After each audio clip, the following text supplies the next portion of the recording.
Specialism is dying. Generalism is the thing that's coming forward, which is basically, not jack of all trades, master of none. Bobbing from side to side. The last thing you want to be is a static pillar. That workers are being judged increasingly on skills and adaptability and not the static job box that they sit in. The rapid change in technology, AI, changing external markets, global economic uncertainty, that CEO is no longer able to deliver in that environment.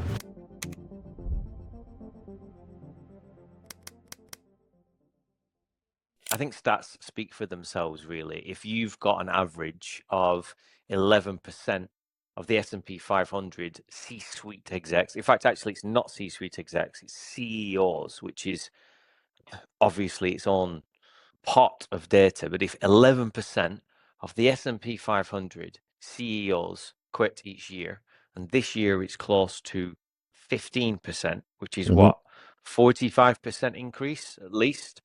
That is a stark piece of information, especially when one would consider that to be the most solid job of all your C-suite positions. I think that's a fair assumption. If you're doing a good job, it is for sure. I think if you're, CEOs get fired when they don't do a good job, but I mean, most CEOs were going to be doing a good job, and they'll be in the job that they do and the industry and the company that they're at for a long period of time. So, for sure, it's significant, isn't it? Stepping down plan. So top reasons for CEO departures for this year: stepping down plan, transitions, retirement, demographic wave. So you're just looking at the average age of the CEOs. Still wouldn't make sense why they all choose to leave in 2025 or a massive increase. Economic and market pressure, underperformance.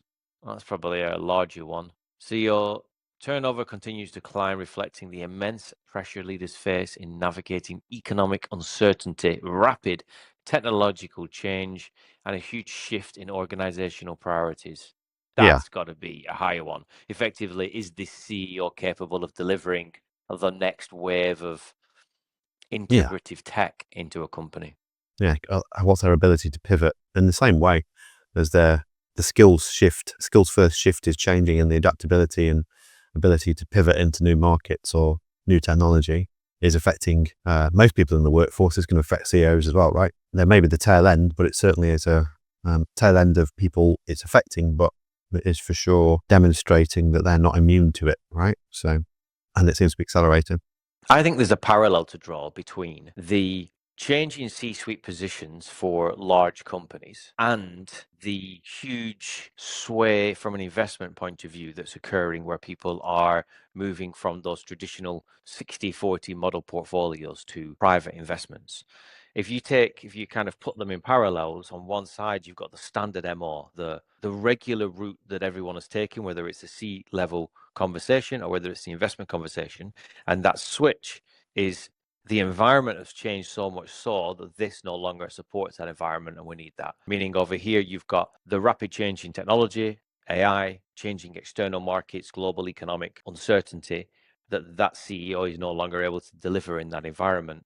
And then over here, you've got the standard model that people are waking up and realizing, actually, not only does it not financially serve me, but like we talked about on one of the last podcasts we did, which is around, does this process, this 60-40, this traditional investment process, does it actually serve the life I want to live? Because I want to live some of my life now, not just post 70. So I was saying around the dissatisfaction of the place they're at, because of all the different external pressures. But at the same time, now you're adding in this technological pivot that everyone's being required to do, because AI is here and is being integrated, or at least being looked into integrating. So if you're looking at jobs, people are making hiring decisions, then they're thinking, not just now, but they're thinking 2-3 years in the future, and they're looking at their workforce in that way as well. So it never is one thing. And then as a personal individual in that environment, if you're a worker, you're feeling dissatisfied, you're feeling your job is under threat, whether you're at a CEO level, C-suite level, or junior, or more, more junior or senior management, the way you're observing the world seems crazy right now. There's nothing that's settling in anyone's world right now. And so you're just adding all of these things together that just kind of makes everyone feel discombobulated. I'm not sure if I've ever used that word before, but I am. It's a good word to describe how most people are feeling right now. It's not one thing. But this AI thing, these stats that are coming out this week, that workers are being judged increasingly on skills and adaptability and not the static job box that they sit in. So organizers admit that they are not investing in reskilling for the AI era. They're kind of looking to replace people as they kind of retire or basically get rid of them. So 2 things on that then. The first one, I quite like the fact that people are looking at skills, not CV, meaning It's well overdue. it's well overdue. Yeah, like I feel like that's going back to, okay, what can you do? Whereas where you've worked, what you were responsible for isn't necessarily directly related to what you can do. And I'm not going to name any names, but I'm thinking of prior hires I've done where what they've done is they've achieved that, but that's through teams. It's through other works. It's not always reflective on a CV because I'm really good at this, but then put these people around me and I can achieve a plethora of stuff, but leave me to my own devices and I might only be able to achieve 30% of that. Again, right time, right person, right situation. But that second piece you were saying there then is you can look at organizations and say, right now as an organization, you're looking to hire. And I've had 80 in the last 2 months, very rich conversations with large businesses, and so many of them, it's not that they're having a hiring freeze, but they're waiting to upskill their ability to use AI and understand where that fits into things, keeping the team as it is before they start to bring someone else in. What you're saying there, based on that report, is as people naturally exit, quit, are fired, no longer suitable, and everything in between, that those organizations are first looking at readjusting what they have and using AI before they look to replace the person. Yeah, because they know it's the same reason that graduate hires are going down is because they know they can use AI agents to replace a lot of the work that they would bring in an expensive university graduate or college graduate to come in, train them up into a specific role. They know they can use agents to do that. You're seeing that on the other end. You know, you've got incumbent CEOs, you've got incumbent managers, but they've got to make a decision now. Do we let people go? Do we do layoffs? Or do we reskill? And that comes back to the piece we were talking about in another podcast, which was how employees feel valued within the workplace in terms of what they can give. Hoping, I guess, that within the trust they've built over their career, their managers or their directors above them are going to move the company forward and allow them to be part of that moving forward by reskilling. But I think ultimately it is changing the way that people in general, the way that businesses in general, really kind of what they expect people to be able to do. And as you said, if you're in a fixed job role and you have that expectation that that's what you need to do, there's a massive move now to embrace and become a polymath, which means I can do multiple things. I've got multiple interests and I can join the dots between these things. And there's another phrase that I use a lot, generalist. It's not about being a specialist anymore unless you can deliver an extremely relevant specialist skill. Specialism is dying. Generalism is the thing that's coming forward, which is basically, not jack of all trades, master of none, but that kind of mentality, which is I understand how things are working. I understand multiple things and I can bring them together. And then I can use technology and people in some instances to be able to execute what needs to happen. So I think that expectation is huge now because we have just got industries that need to change rapidly. There is going to be a monopolization as bigger, more agile, not more agile, but more budget ready companies that can change and pivot into AI. They're going to kind of create this monopolization. So it's going to definitely disrupt the workforce. It's definitely going to, unfortunately, destroy many businesses. But this is the reality of where we are, certainly when it comes to people and losing their jobs or the expectation to be able to change. If the world is discombobulated, and I don't know how you could argue it's not. I like playing devil's advocate in a conversation, but I'm like, what would I look at externally to say everything's static, normal, and good? I have no idea what I would answer from that. From politics, business, finance, we're about to switch over to ISO 20022 in 9 days. 9 days, yeah. The largest shift in financial systems that we've had since the 60s. I think the SWIFT system came in the 60s. So between that and tech and energy and climate and just everything.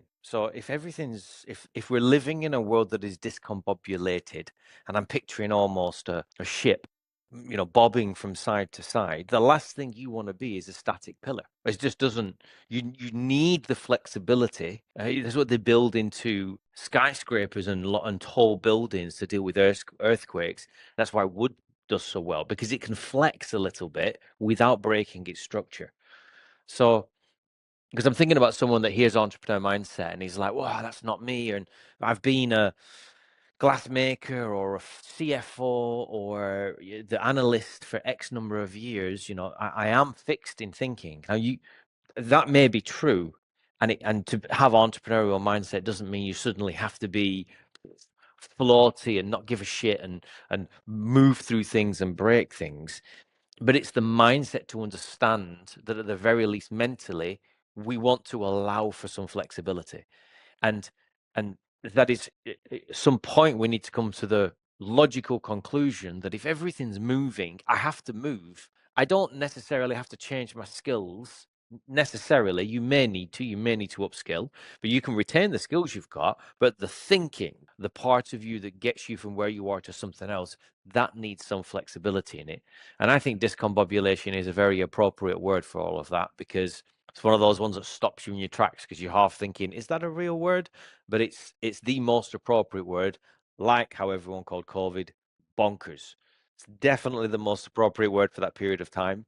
And I think a discombobulated world, because we can't make the same sense of it that we once could, is also the most appropriate.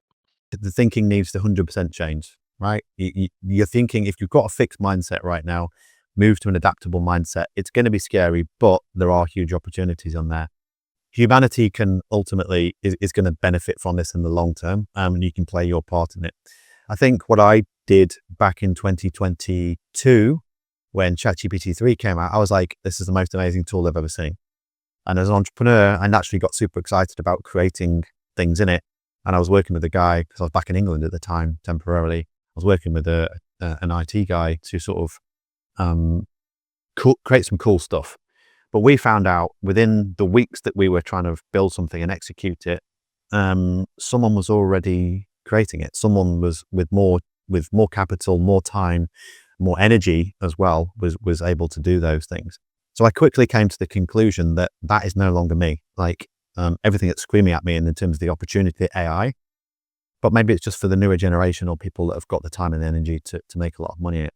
Regardless, that's technological, right? And I think we should never judge ourselves completely by our ability to embrace technology. I think you need to embrace AI, but in order to execute something, not to replace the skills you've necessarily got. So I think there's two branches. One is definitely, in terms of opportunity, is hugely technological. I think the other opportunity is hugely human and connecting. So you have to look through the skills you've got and think, well, if those are the two sort of strands of opportunity, we're moving into this kind of new era of opportunity. People want more connection. People want to be more human. They want to reconnect to what that means. There's masses of people leaving their home countries in search of trying to find out what connection means to them. But when you look at it through the lens of opportunity in terms of what you want to do with your future, I would encourage everyone to go internally, look at it, what it is that they think is the barrier or that's bringing the fear up for them, but then also look at, well, what skills have I got that are not necessarily technological, but are human, and how can I apply them differently? Because I think it's an equal opportunity in terms of certainly around purpose, meaning, and making a new living for yourself in the future. It just requires an adaptability, thought change, and understanding where you fit in the future without being too scared of it.